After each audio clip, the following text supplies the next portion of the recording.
The trading floor's controlled chaos felt different that Monday morning, and Samantha Reed couldn't shake the unease creeping through her perfectly ordered world, where numbers danced across multiple screens while her fingers moved with surgical precision across the keyboard, each trade a calculated symphony that had made her the youngest senior vice president in her firm's 100-year history. Yet today, something electric hummed beneath the surface of her usual confidence. At 32, Sam had built her reputation on reading market patterns, the way others read bedtime stories. But the whispers floating through the mahogany-paneled corridors spoke of changes that no amount of financial modeling could predict. Changes that threatened the delicate ecosystem she'd spent 8 years mastering.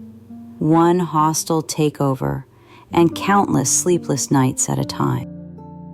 Her corner office overlooking the Hudson River had become both sanctuary and fortress, filled with awards that glittered like armor against the floor-to-ceiling windows, while the framed photograph of her graduating from Wharton, the one where her smile looked genuinely hopeful instead of professionally practiced, seemed to mock her current restlessness, as if that younger version knew something about happiness that this successful one had forgotten in her relentless climb toward the top. The merger announcement had arrived 3 weeks ago, like a thunderclap in clear skies, bringing with it rumors of a new CEO whose reputation preceded him like a storm front. Someone whose methods supposedly made Gordon Gekko look charitable. And as Sam straightened her Armani blazer and prepared for another day of defending her territory, she couldn't ignore the strange flutter in her chest that felt less like fear and more like anticipation.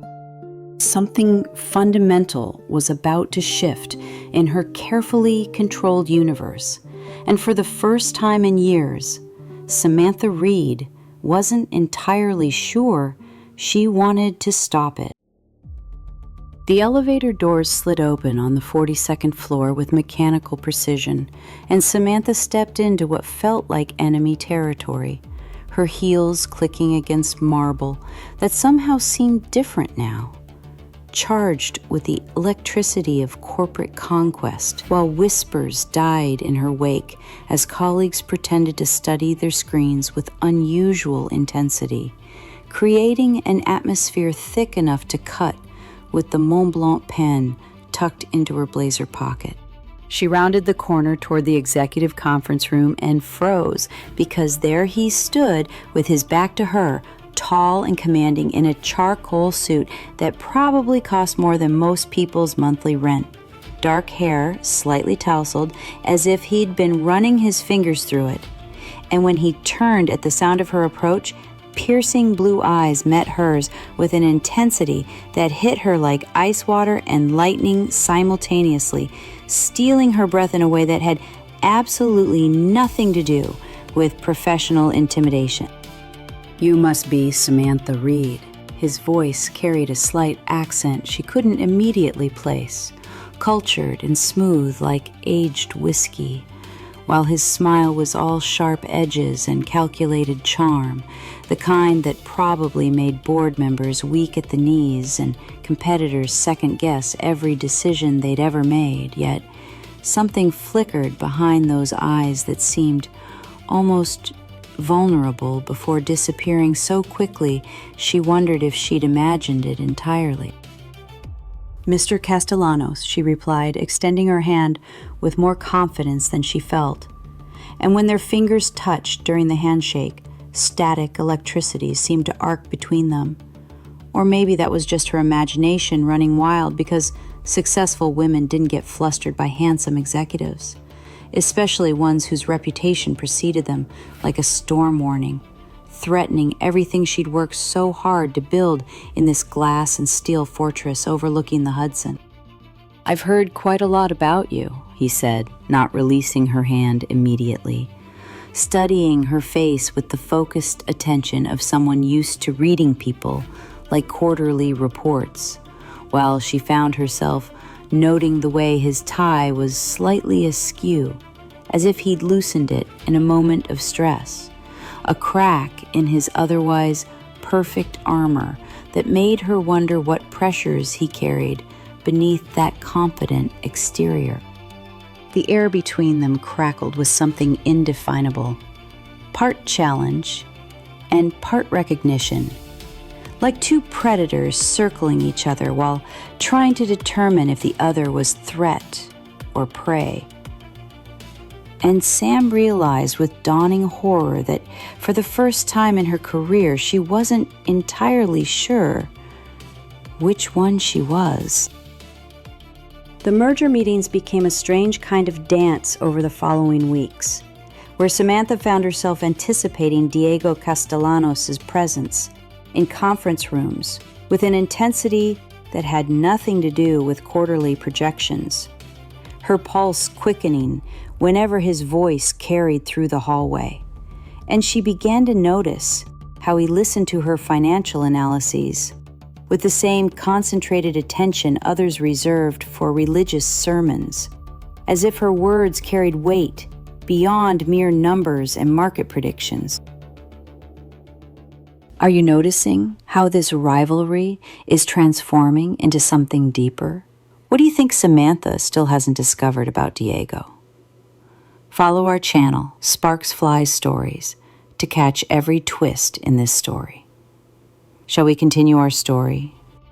What surprised her most wasn't his strategic brilliance. She'd expected that from someone who'd orchestrated 3 successful mergers before 35. But rather the way he remembered details that others overlooked, how he asked about her weekend after she'd mentioned visiting her grandmother in Queens, and the peculiar way he always seemed to know exactly when she needed coffee during those endless late-night strategy sessions, appearing at her desk with her preferred order from the cafe across the street without being asked, a gesture both thoughtful and somehow unsettling in its accuracy. During one particularly grueling Thursday evening, as Manhattan's lights twinkled beyond the floor-to-ceiling windows, she caught him studying her with an expression she couldn't quite decipher, something softer than his usual corporate mask. And when she asked if something was wrong, he smiled with genuine warmth instead of calculated charm, admitting that he'd never met someone who could dissect market volatility with such passion while simultaneously worrying about whether the janitor's daughter had gotten into Columbia. Because apparently he'd overheard her making calls to help with scholarship applications, and that contradiction fascinated him more than he probably should allow. The moment hung between them like a bridge neither had expected to find, until Sam's phone buzzed with a text from her ex-fiancé, the investment banker who'd left her for a hedge fund heiress 2 years ago. And something cold settled in her chest as she realized Diego was watching her reaction with the focused intensity of someone who understood exactly what it meant when carefully constructed walls suddenly appeared behind someone's eyes. Because apparently, he'd built a few walls of his own. The market volatility hit like a hurricane 3 weeks after their last coffee together, and Samantha found herself drowning in crisis management while Diego disappeared into endless board meetings behind closed doors, their stolen moments in empty conference rooms becoming nothing more than memory as the firm's stock price plummeted 20% in 48 hours, creating a pressure cooker atmosphere where personal feelings seemed like dangerous luxuries they couldn't afford. Her team looked to her for answers she didn't have, while rumors swirled through the trading floor about massive layoffs and potential bankruptcy, making every glance toward Diego's corner office feel like betrayal of the people who depended on her leadership. Because how could she be falling for the man whose merger might destroy the careers of colleagues who'd become family? Especially when Martha from accounting kept asking if her pension would be safe, her worried eyes reflecting 23 years of loyal service that might mean nothing to shareholders obsessed with quarterly profits. The worst part wasn't the 18-hour days or the sleepless nights analyzing portfolios that shifted like quicksand, but rather the growing realization that she was compromised in ways that went far beyond professional judgment. Because when Diego emerged from those closed-door sessions, looking haunted and exhausted, her first instinct was to comfort him instead of demanding answers about her team's future. And that shift in loyalty terrified her more than any market crash ever could. During one particularly brutal Friday evening, as she stood alone in her office, watching the city lights blur through tears of frustration, Diego appeared in her doorway with 2 cups of coffee and an expression she'd never seen before, something raw and desperate that made her heart race even as her rational mind screamed warnings about mixing business with emotions that felt increasingly impossible to control, especially when he whispered her name like a prayer, and she realized they were both standing at the edge of a cliff neither one knew how to step back from. The emergency board meeting at 6 a.m. on Monday morning felt like an execution, and Samantha sat at the mahogany table, watching her career dissolve in real time as the numbers on the projection screen painted a picture of devastation that went beyond mere financial losses. Because this wasn't just about portfolios or quarterly reports anymore, but about the 123 employees whose names she knew by heart, whose children's birthdays she remembered, whose mortgages and college funds and retirement dreams now hung in the balance of decisions being made by men in $1,000 suits, who saw people as nothing more than expendable line items. Wow, what a tense moment. Samantha is about to make the most difficult decision of her career. Can you imagine what she's going to choose? Hit that like button if you're rooting for her, and let's continue our story. Diego stood at the head of the table, delivering his restructuring proposal with clinical precision, his voice steady and professional as he outlined the necessary sacrifices that would save the company. But Samantha felt each word like a physical blow, because she could see Martha from accounting in her mind, 23 years of loyal service reduced to a red mark on a spreadsheet, and when their eyes met across the room, she saw something flicker in his expression, a crack in his armor that looked suspiciously like regret. Or maybe that was just wishful thinking from a woman who'd allowed herself to believe that the man she was falling for might actually care about the collateral damage of his corporate salvation. The moment came when Harold Stevenson, the senior partner, asked for her professional recommendation as head of risk management. And Samantha realized with crystal clarity that this was her crossroads, because she could either endorse Diego's plan and watch her team get sacrificed on the altar of shareholder value, or she could stand up and fight for them, knowing that defying the new CEO would mean professional ruin and the end of whatever impossible thing had been growing between them in stolen moments over coffee and late-night strategy sessions. She stood slowly, her hands trembling as she faced the room full of executives who controlled her future. And when she began to speak, her voice was steady, despite the fact that her heart was breaking into pieces that she wasn't sure could ever be reassembled. Because she was about to choose her integrity over her heart, her team over her happiness, her principles over the most complicated and consuming attraction she'd ever experienced. And the worst part was the way Diego's face went completely blank when he realized what she was doing, as if he'd expected this betrayal all along. When the meeting ended in chaos and shouting, with her resignation letters submitted and her security card confiscated, Samantha found herself standing alone in the elevator descending from the 42nd floor for the last time, watching the numbers count down like a countdown to the end of everything she'd built. Yet somehow, impossibly, she couldn't shake the memory of that split second when Diego's mask had slipped, revealing something that looked like anguish, as if losing her hurt him more than losing the battle. 3 weeks after walking away from everything she'd built, Samantha found herself standing in Martha's living room in Queens, surrounded by cardboard boxes and the remnants of 23 years of loyal service, when her phone buzzed with a text from an unknown number that simply read, "Meet me at the park across from the office. There's something you need to know about the restructuring plan." And something in her chest tightened because she recognized the careful way Diego chose his words, as if he were still trying to protect her even after she'd destroyed whatever impossible thing had been growing between them.